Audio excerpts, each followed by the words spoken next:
Pemirsa, untuk membangun IKN Nusantara, pemerintah membutuhkan sedikitnya 466 triliun rupiah. Dari mana pemerintah akan mendapatkan anggaran jumbo tersebut, pemirsa? Kita simak informasinya.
Mereka akan masuk di berbagai macam proyek. Karena MBS menyampaikan ke saya, beliau akan datang 2 kali ke Indonesia tahun ini.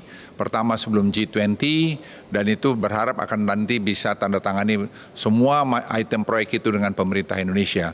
Dan kemudian kunjungan kedua, beliau akan datang untuk menghadiri G20.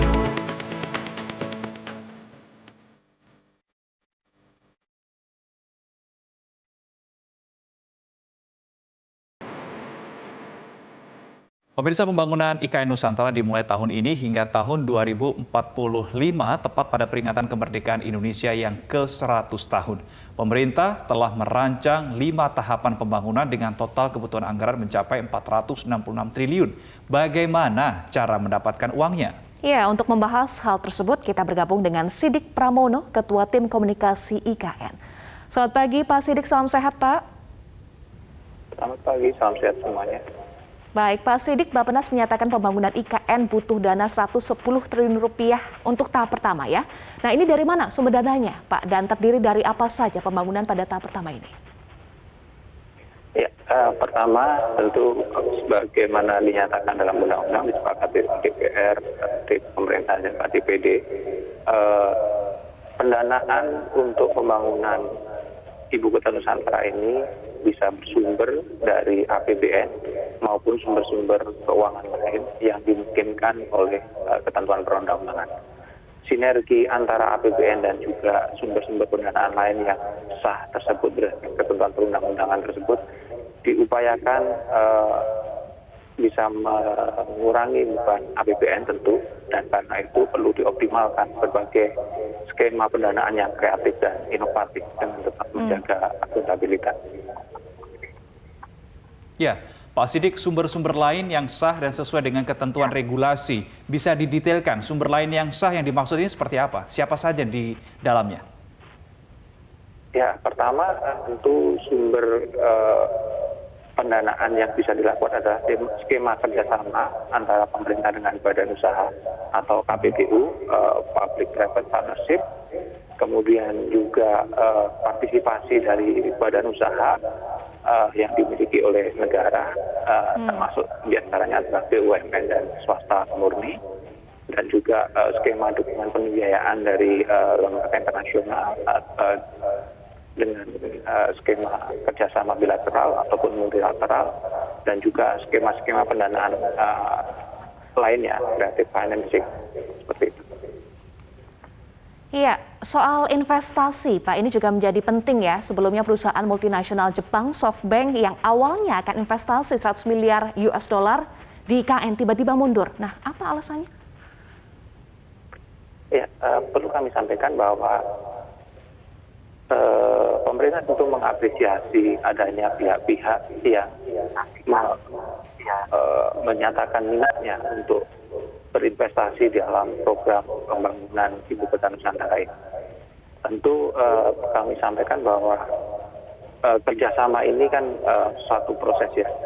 Dan apa yang dilakukan sejauh ini adalah masih dalam tahap awal, belum sampai kesepakatan yang mengikat antara kedua belah pihak. Dan untuk sampai ke sana tentu ada pembicaraan teknis, pembicaraan yang lebih detail mengenai skema kerjasama tersebut, term and condition-nya. Kalau ada kemudian pihak yang awalnya menyatakan berkomitmen, kemudian juga karena satu dan lain hal menyatakan belum bisa berinvestasi dalam program pembangunan IKN ini, tentu kita juga menghargai keputusan mereka. Ini kan kesepakatan antara para pihak. Gitu. Pak Sidik, kalau kita melihat jumlah yang akan diinvestasikan oleh perusahaan multinasional Jepang SoftBank ini cukup tinggi nilainya, 100 miliar dolar Amerika Serikat. Ketika SoftBank ini mundur, kemudian apakah Indonesia juga akan kemudian sudah bergerak untuk mencari investor pengganti dari SoftBank? Ya, prinsip bahwa terdapat beragam skema untuk pembiayaan tadi dan juga tantangan untuk melakukan eksplorasi pemilihan calon investor, pencarian calon investor maupun skema-skema pembiayaan tadi adalah satu hal yang harus kita sadari dulu. Jadi pemerintah tentu dalam hal ini dalam pembangunan Ibu Kota Nusantara tidak hanya bergantung pada satu atau dua investor tertentu saja. Bagaimana dengan investor dari Dubai dan Arab Saudi karena ada pertemuan ya, dan apakah ada tindak lanjut kemudian?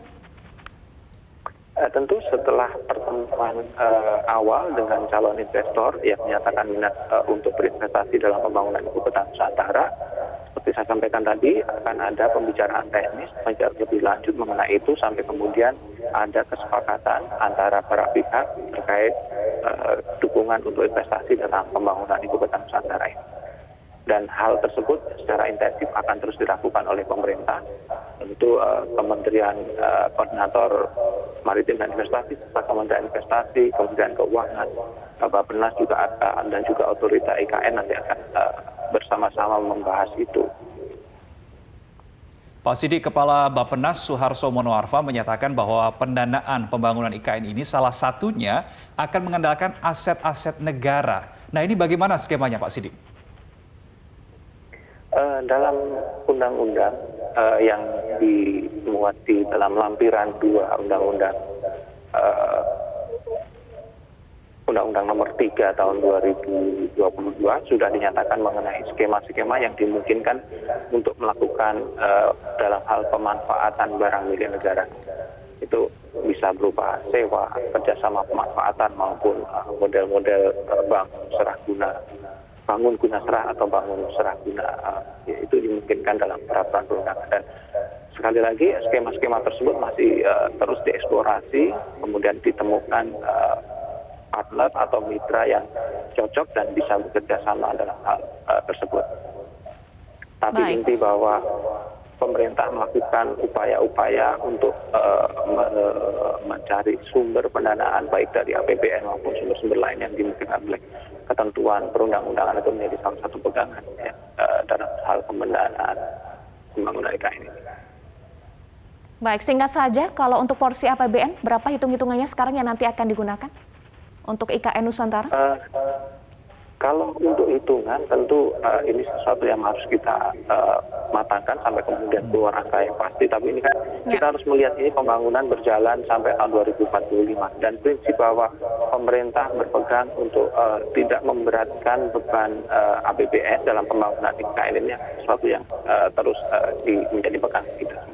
Ya, baik. Terima kasih Ketua Tim Komunikasi IKN Sidik Pramono sudah bergabung bersama kami. Salam sehat, Pak Sidik.